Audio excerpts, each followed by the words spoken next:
자, 다음은 개발 밀도 구역으로 넘어갔습니다. 자, 주거, 상업, 개발 행위로 기반 시설의 수용 능력이 부족해졌어요. 기반 시설로서 공원, 녹지만 이런 것들 수용 시설이 부족하면 잘 보세요. 수용 능력이 부족하면 더 이상 기반 시설을 할 수 있어요, 없어요? 수용 능력이 부족하니까 더 이상 기반 시설 수용 능력이 부족하면 기반 시설 더 지면 안 될 거 아니에요. 그럼 어떻게 해야 돼? 이런 경우 개발 밀도 관리 구역으로 지정을 해서 너무 오밀조밀 모이지 않게 건물을 규제하는 거예요. 건물을.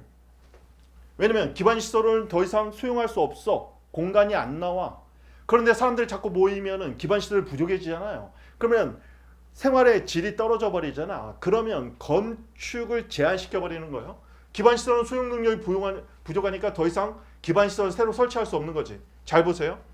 기반 시설의 수용 능력이 부족했을 때 기반 시설 부담 구역으로 지정 가능하냐? 이건 개념 싸움이네. 잘 보세요. 기반 시설 수용이 부족하면 더 이상 기반 시설 설치할 수 없어. 기반 시설 부담 구역은 기반 시설 설치가 필요한 구역으로 지정하는 거예요. 개념적으로 서로 안 맞는 거지. 기반 시설 수용 능력이 부족한데 더 지라 저라 더 못 지는 지역이야 얘는. 그런데 더 짓는 지역으로 만든다. 안 되잖아요. 그럼 어떻게 해야 되느냐. 기반 시설의 수용 능력이 부족하면 개발 밀도를 관리해서 너무 오밀조밀하지 않게 만들겠죠. 그러면 결국 용적률과 건폐율을 손대는 거예요. 너무 높게 못 치게. 너무 막 용적률 늘리고 건폐율 늘려서 더 높게 주고 더 넓게 주고 막 이래버리면 사람들이 더 몰리잖아. 그런 밀도를 관리하는 겁니다. 왜? 기반 시설은 더 이상 기반 시설이 이제 부족해져서 더 새로 설치할 수 없어. 수용 능력의 한계에 다다라서. 그럼 사람이 모이는 걸 제한해야 하잖아요. 그럼 건물 높이라든가 용적률 건폐율을 제한하면 되는 거죠. 이게 용어가 안 맞는 거야. 기반 시설 수용 능력이 부족하면 개발 밀도를 관리하는 구역으로 해야지 기반 시설이 필요한 기반 시설 부담 구역으로 지정할 수는 없는 거죠. 이 개념을 아느냐를 물어보는 문제야. 이렇게 설명을 했지만 나중에 눈에 발라야 돼요. 다음, 개발 밀도 구역으로 변경을 했을 때 이때는 계획위원회 심의 거쳐야 되겠죠. 불필요하냐? 아닙니다. 거쳐야 돼요. 자, 개발 밀도 구역이 되면 용적률, 건물의 높이를 결정하는 거죠. 최대한 50%가 강화돼서 적용될 수 있다. 자, 알아두시고 다음, 기반시설 부담구역은 기반시설을 설치해야 될 의무가 부과되는 지역입니다. 그럼 이런 지역에서는 기반시설을 더 설치해야죠. 그런데 자금이 부족하면 어떻게 돼요? 기반시설 설치 비용, 이걸 기반시설 분담금 부가처분이라고 불러요.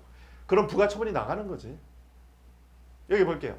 동일 지역의 기반시설 부담 지역, 구역, 기반시설 설치해야 되는 거, 개발밀도 관리구역, 이건 개념이 뭐예요? 기반시설 수용 능력이 부족해지잖아. 개념적으로 서로 모순돼. 중복 지정할 수 없는 거죠. 당연히. 개념적으로 봤을 때. 다음. 기반시설 부담구역에 설치 필요한 기반시설의 대학. 이 대학 들어오는 거 장난이 아니잖아요. 기반시설의 대학까지? 이건 안 되죠. 대학은 제외시켜야지. 대학 하나 오려고 하면 부지부터 시작해서 이건 장난이야. 기반시설은 생활에 일상생활에 필요한 정도 어떤 그런 공원이라든가 뭐 이런 것들을 얘기하는 거죠. 대학을 포함시킬 수는 없죠. 개념적으로. 기반시설의 대학? 지자체나 이런 데서는 대학 유치하려고 노력하겠지만 그건 아닙니다. 여기 보면 기반시설에는 뭐 이거는 나중에 두 문자는 여러분 나중에 그 기본 강의나 압축 강의 할 때 하세요. 지금은 뭐 이거 설명드리기가 좀 그래요. 시험 막판에 공부해야 될 내용이어서 짧게 해야 되니까. 다음, 광역시장은 국토개혁법 개정으로 행위 제한이 완화되면 개발이 되는 거죠. 개발이 돼서 사람이 많이 모일 거 아니에요?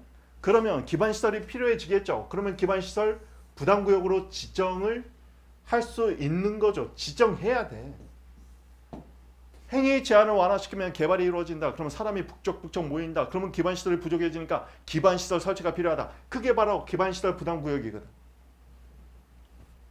다음, 전년도 개발행위 건수가 5분의 1, 즉 20% 이상 증가하면 그러면 개발행위 허가가 20% 5분의 1이 증가했으면 그러면 개발이 더 많이 됐겠죠? 그러면 기반시설 필요하죠? 그러면 기반시설 부담구역으로 지정해야 된다는 겁니다. 20% 기억하세요?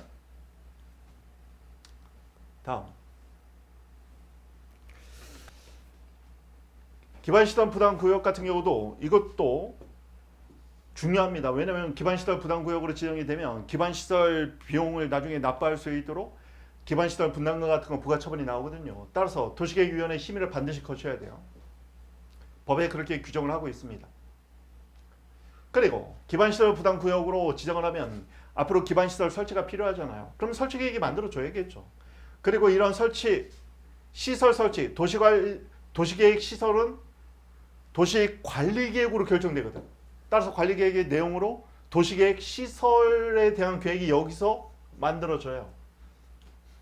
반영해야 된다. 맞습니다. 다음. 다만 지구단위 계획의 세부적인 내용이 만들어졌다면 기반시설, 시설 설치 계획이 수립된 것으로 의제를 해줍니다. 본다라는 걸 의제라고 불러요. 의제 간주. 지구단위 계획이 수립되면 기반시설 설치 계획이 수립된 것으로 본다. 의제 간주. 의제됩니다. 다음.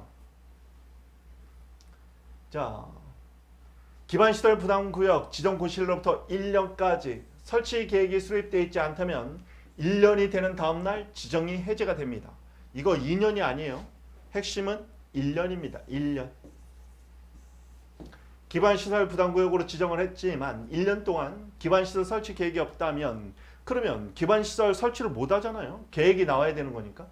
1년입니다. 이건 눈에 발라야 되는 건. 다음. 기반시설 부담구역에서 기반시설 비용 부과 대상인 건축물에는 국토계획법상 200제곱미터 초과, 200제곱미터 잘 봐놔야겠죠. 초과하는 건축물에 관해서 기반시설 설치 비용을 부과합니다. 200제곱미터 초과시. 자, 200제곱미터 기억하세요. 기반시설 비용 부담금. 85번입니다. 자, 기존 건축물을 철거 후 신축했어요. 기존 건축물의 건축 연면적을 초과되는 부분만 비용 부과하면 되겠죠. 왜냐면 기존 시설에서 나중에 철거 후 신축했는데 기존 시설은 이미 기득권을 갖고 있는 거잖아요. 거기서 더 초과된 부분을 기준으로 설치 비용 관련해서 비용 부과가 가능하다는 얘기죠. 초과된 부분만 당연한 얘기입니다. 기존 시설이 이미 가지고 있었던 기득권이 있는 거죠. 자, 기반시설 부담구역 내에서 주택법상 리모델링 하는 것은 사실은 요즘은 재건축의 여러 가지 법의 규제를 뛰어넘기 위해서 리모델링 형식으로도 많이 하고 있죠. 그렇지만 일반 뭐 아파트나 이런 거 말고 리모델링 한다고 하면 거의 뭐 겉에 좀 바꾸고 사실 뭐 리모델링의 속살을 들어가 보면 정말 굉장히 많이 바뀌기도 하는데 어쨌든 리모델링은 완전히 새롭게 짓는 것과는 좀 다르다. 따라서 기반시설 비용 부과 대상이 아니라고 보시면 됩니다. 지금 여기서 우리가 생각하는 리모델링은 겉에 좀 치장을 바꾸는 정도로만 생각해 주세요. 실제 리모델링은 구조도 상당히 많이 근본적인 건 아니더라도 거의 뭐 재건축과 크게 다르지 않을 정도로 리모델링 되는 경우도 있기는 하지만 어쨌든 리모델링이에요. 신축도 아니고 증개신, 증축, 개축, 신축, 증개신, 증축, 개축, 신축, 리모델링. 리모델링 정도로는 새롭게 유인 효과가 없다는 거예요. 자, 기반 시설 설치를 해야 될 유인 효과가 있으려면 재건축해가지고 기존에 1000세대였는데 갑자기 1500세대, 2000세대 그런 경우에는 기반 시설이 필요해지니까 나중에 초과 부분에 관해서 기반 시설 설치 비용이 부과되는 거죠. 리모델링은 기존에 살던 사람들 리모델링 하는 정도는 기반 시설 비용을 부과해야 될 어떤 유인이 되지 않는 거죠. 쉽게 말하면 원인이 되지 않는다고 보는 거야. 리모델링은 기반 시설 설치 비용 부과 대상이 아니다. 결론을 기억해야 돼요. 기반 시설 설치 비용에는 그 설치에 필요한 용지 비용도 당연히 용지 비용도 포함되어야겠죠. 당연히 설치하는 데 필요한 용지 비용 뭐 하늘에 지을 수는 없잖아요. 기반 시설 설치하는 데 필요한 용지 비용. 사실 도시 같은 경우는 이 용지 비용이 많은 부분을 또 차지하죠. 88번. 의료 시설과 교육 연구 시설의 기반 시설 유발 개수. 즉 사람을 많이 모이게 하는 게 뭐냐는 거예요. 사람이 많이 모이면 기반 시설이 부족해져서 새로 설치를 해야 되니까. 자 보세요. 여기는 연구원만 오면 돼. 가끔 손님 와. 의료 시설은요. 보호자가 따라와. 그렇죠. 따라서 의료 인구뿐만 아니라 환자의 보호자들까지 다 오니까 얘가 더 큰 거죠. 사람이 더 많이 모이잖아요. 의료 시설이면. 그렇죠. 보호자들도 따라와야 되니까. 따라서 기반 시설 유발 개수는 의료 시설이 당연히 교육 연구 시설보다 높은 겁니다. 높으면 어떻게 돼요? 나중에 기반 시설 비용 부가 액수가 달라지겠지. 쉽게 가는 거예요. 다음. 시장 분석 건축 허가일로부터 2개월 내 기반 시설 비용 부과 처분을 합니다. 이게 이제 처분이에요. 처분 개념 몰라도 됩니다. 이거는 이제 법률 용어예요. 다음 90번. 기반 시설 비용 납부 의무자는 나중에 사용 승인 신청까지는 비용을 납부해 줘야 돼요. 나중에 준공검사 받고 사용 승인 받아가지고 이제 입주하고 하죠. 자, 납부해야 된다. 꼭 기억하세요. 사용 승인 신청까지입니다. 사용 승인 신청 시까지. 핵심 키워드를 꼭 기억하세요. 물납도 인정합니다. 물납도. 개발한 토지 같은 거 물납으로도 기반시설 설치 비용 납부가 가능하다. 물건으로 대신 납부한다는 말이죠. 그리고 기반시설 설치 비용을 관리 운영하기 위해서는 특별회계를 설치해야 된다고 법이 규정하고 있어요. 특별회계로 특별히 관리가 돼야 된다. 여기저기 섞어서 쓰지 말라는 거예요 지금. 다음 성장관리계획입니다. 성장관리구역으로 지정이 되면 개발이 앞으로 더 되니까 앞으로 이제 개발 가치가 높으면 아무래도 거래할 때 이제 가격이 이제 반영이 되겠죠. 여기 볼까요? 공업지역에도 시가와 예정지역, 시가화 된다는 거. 시가 예정지역이면 성장관리구역으로 지정 가능하냐? 공업지구를 앞으로 시가와 예정지역으로서 성장관리구역을 할 필요는 없잖아요. 자, 이미 공업지역으로 지정이 돼 있는 거니까. 따라서 여기에서는요. 여기는 웬만하면 마무리 강의여서 두 문제 같은 거 좀 잘 안 가르쳐 주려고 했는데 성장관리구역 관련해서는 옆에다 좀 적어놓을 필요가 있겠네요. 자, 우리가 도관농자 앞에서 했었죠. 용도 지역에서 도관농자, 관리, 농림, 자연, 도시지역. 도시지역에서는 주상록공이라고 했어요. 성장관리지역으로 만든다는 말 자체가, 성장관리지역으로 본다는 것 자체가 앞으로 더 개발하겠다는 겁니다. 자, 도시지역에서 주거지역, 상업지역, 공업지역은 더 개발할 것도 없잖아요. 그래서 얘는 녹지만 포함되는 거예요. 따라서 도시지역에서는 녹지, 나머지는 관농자, 관리, 농림, 자연, 얘네들만 가능하다는 걸 기억하십니다. 여기 한번 체크해 볼게요. 성장관리지역으로 지정이 가능한 것은 도시지역에서는 녹지 하나 포함돼요. 나머지는 관리지역, 농민지역, 자연환경 보전지역만 가능합니다. 따라서 주상녹공 중에서 녹지지역만이고 공업지역이나 상업 주거지역은 빠집니다. 성장관리구역에서. 이미 나머지는 성장시킬 것도 없어. 녹지로 조성돼 있어서 나중에 보세요. 총선 가까우면 녹지, 그린벨트 해제 얘기 꼭 나와. 성장관리구역으로 지정이 가능한 것은 도시지역에서는 녹지다. 그렇게 기억하면 되겠네요. 이미 나머지는 성장시킬 게 없잖아요. 도시지역 내에서 주거, 상업, 공업지역은. 개념적으로 좀 이해하면 돼요. 다음, 성장관리구역으로 지정했을 때 보름이라고 보면 됩니다. 보름. 2주지만 정확하게는 주말까지 끼고 하면 14일, 거의 보름이라고 보면 돼요. 7일이 아닙니다. 거의 보름 동안 2주간 일반 열람에 제공한다. 이건 공람 절차라고 불러요. 공람 절차. 일반 공중이 열람하도록 해주는 겁니다. 보통 이제 보름 정도 해요. 다음 95번입니다. 기반 시설의 배치 규모를 어떻게 할 것이냐, 공원을 어디다 만들고 이런 것도 굉장히 중요하죠. 성장 관리 계획에 당연히 포함되어야겠죠. 포함되지 않을 수 있느냐? 아니죠. 포함돼야 되겠지. 기반 시설의 전체적인 구도를 잡아야 앞으로 어떻게 성장시킬지 계획이 나올 거 아니에요. 특히 성장 관리 구역에서는 기반 시설의 배치 규모 이런 것들은 상당히 의미가 있는 거죠. 자, 여기에서는 이제 뭐 두 문자로 암기를 좀 하든가 해야 되는데요. 어려워.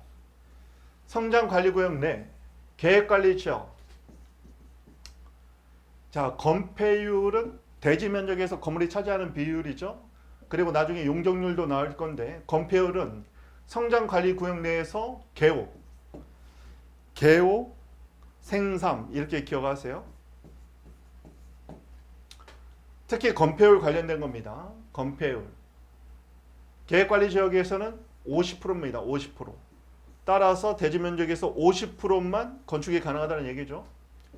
다음, 생산관리 지역에서는 30%예요. 생산관리다 보니까 아무래도 건물 질 수 있는 면적을 더 좁게 보는 거죠. 따라서 성장관리 지역에서 계획관리 지역, 개호, 생산, 다음에 생산관리 지역이 나올 거예요. 성장관리 지역에서 생산관리 지역은 건폐율 30%입니다. 계획관리 지역 50%, 생산, 건삼이 아니라 생삼이야. 생산관리 지역은 30%. 뭐가? 건폐율이. 근데 계획관리 지역은 건폐율은 개호 50%였지만 용적률 중요하죠. 건물 높이 어느 정도까지 올라갈지. 얘는 125%입니다. 125% 이하 범위 내에서 용적률을 완화할 수 있다. 그럼 더 높게 올라가는 거죠. 자, 125%. 이거 뭐 눈에 발라야 돼 그냥. 다음 보칙입니다. 중앙기관의 장이 장관에게 시범도시 지정 요청을 하면 주민의 의견 청취, 단체장의 의견 청취를 동시에 해야 돼요. 보통 지방자치법에도 이런 식으로 많이 규정이 되어 있죠. 주민의 의견 청취를 통해서 사적 이익 그리고 공적 이익을 다 형량하는 게 계획위원회에서 해야 될 이익 형량의 내용입니다. 따라서 중앙기관의 장은 장관에게 시범도시 지정 요청을 하고 그러면 주민의 의견 청취, 단체장의 의견 청취를 거치도록 법에서 절차를 규정하고 있는 것이죠. 다음, 장관이 직접 시범도시를 지정할 때 시장군수 공모에 응모할 수도 있어요. 자, 법 규정이니까 눈에 바르면 됩니다. 행정청인 시행자의 처분에 관해서는 행정심판법상 이 처분이 심판법의 대상이거든요. 심판 청구가 가능합니다. 주의할 건 뭐냐면 행정청이 아닌 자의 처분에 관해서는 행정청이 보세요. 행정심판의 대상인 피청구인은 법조문에 의하면 행정심판법에 의하면 처분을 행한 행정청이에요. 따라서 이 행정청이 시행자라면 그 행정청을 피고로 삼아서 심판 제기가 가능합니다. 그런데 행정청이 아닌 자가 처분을 했다면 사실 이걸 처분이라고 말하는 것도 조금 우습긴 한데 행정청이 아닌 자가 처분을 했다면 그 자를 사업시행자로 지정한 행정청에게 심판을 청구할 수 있다고 법에 되어 있습니다. 자, 이런 거는 사실은 행정소송과 관련돼 있어 조금 어려운 내용이에요. 핵심은 행정청인 시행자가 처분하면 얘를 대상으로 심판 제기할 수 있다. 그런데 행정청이 아닌 자의 처분에 대해서는 얘를 사업시행자로 지정한 자에게 심판 청구를 제기할 수 있다는 거 법에 그렇게 돼 있다.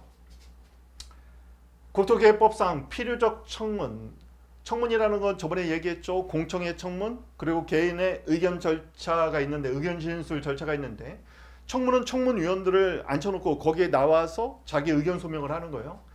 필요적 청문이라는 말은 뭐냐면 어떤 처분을 하기 위해서 반드시 청문을 거쳐야 되는 겁니다. 보통은 인가 등을 취소할 때요. 사업 시행자 지정 이것도 거의 특허인데 이걸 취소할 때 실시계획 인가 이것도 인가 처분을 취소할 때 이럴 때는 필요적으로 청문을 반드시 거쳤을 때만 이런 침익적 처분을 할 수 있어요.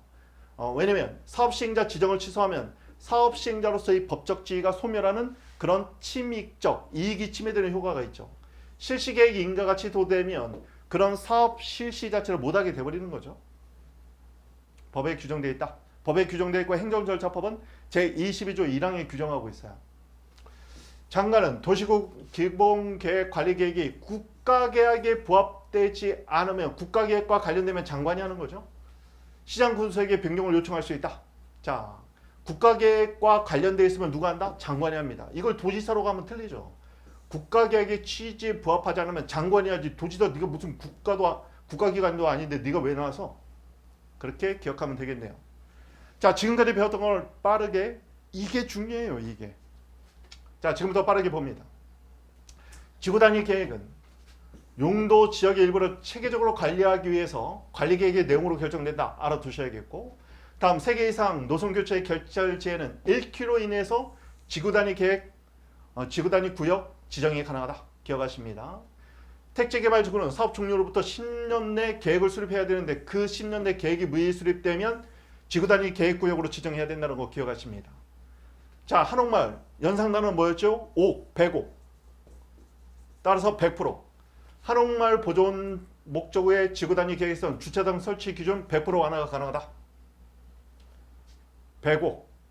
차 8. 차량 진입 금지 구간은 주차장 8.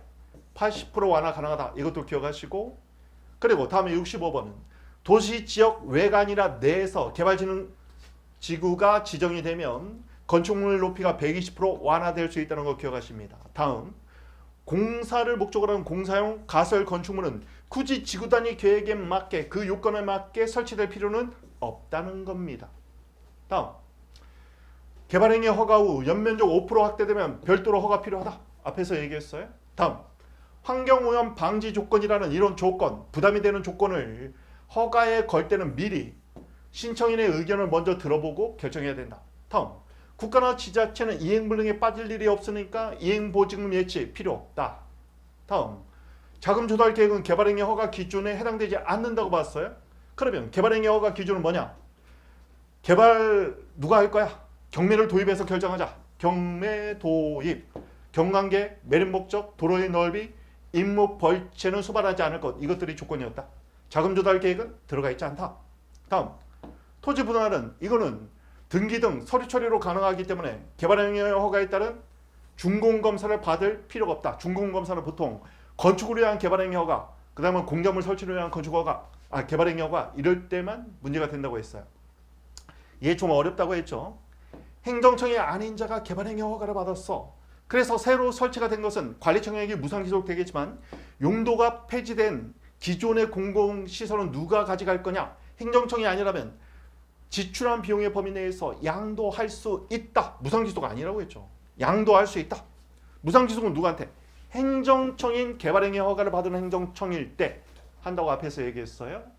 다음, 주거상업 기반시설 수용 능력이 부족하면 개발 밀도 관리구역으로 지정을 해야죠. 왜? 수용 능력이 부족하니까 더 이상 기반시설 못 짓잖아. 그럼 사람들 더 모이지 않게 개발 밀도를 좀 더 규제해서 쉽게 말하면 건물 용적률 그리고 건폐율을 좀 강화시켜야 되는 거죠.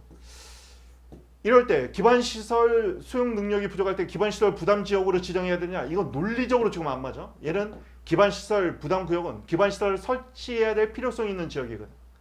다음, 개발밀도 관리구역을 변경할 때는 도시계획위원회의 심의 거쳐야 됩니다. 중요한 내용이잖아요. 앞으로 여기서 건물 짓고 이럴 때 제한을 받을 수 있으니까 개발밀도 관리구역에서 용적률 50%가 강화돼서 적용될 수 있다는 거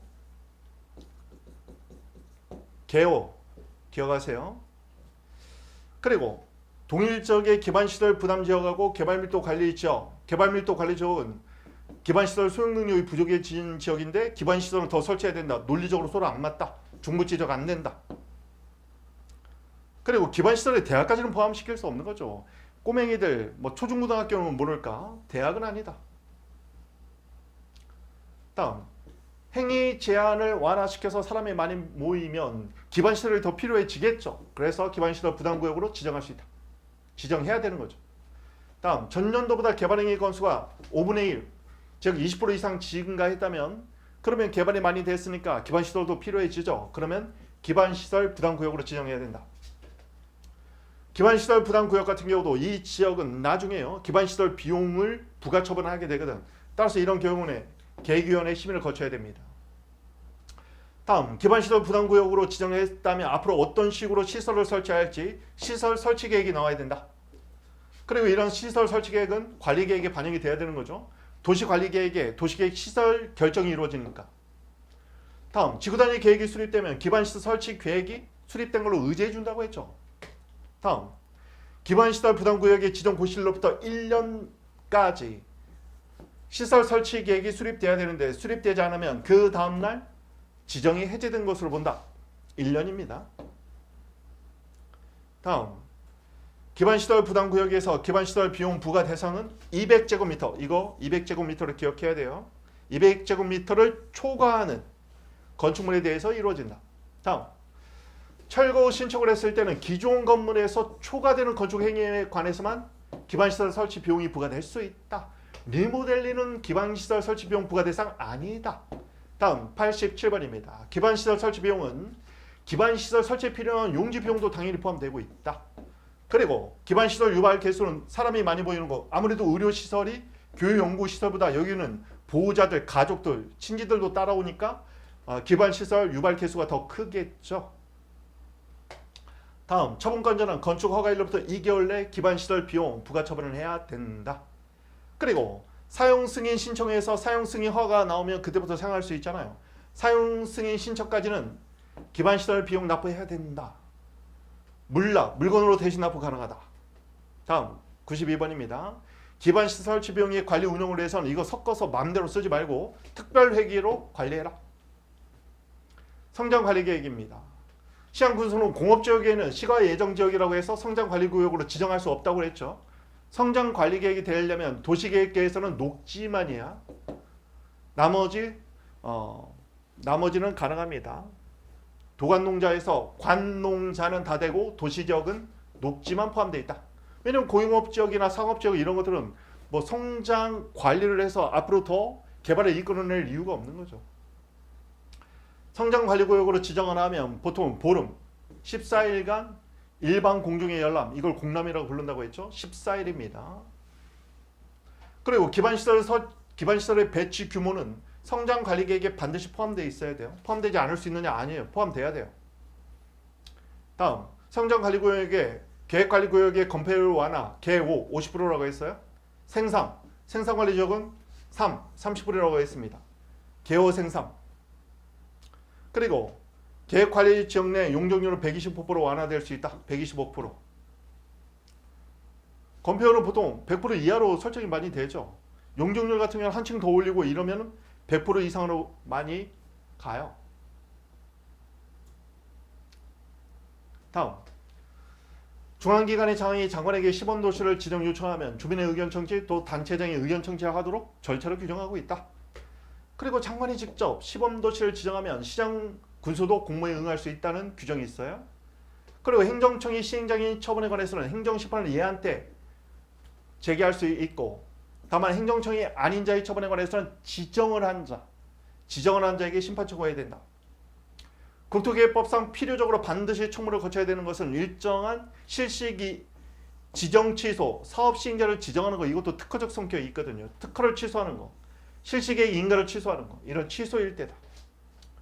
그리고 도시공관리계획, 기본계획, 관리계획이 국가계획에 부합하지 않을 때 그걸 문제 삼을 수 있는 사람, 국가기관인 주무부 장관, 국토부 장관이 된다.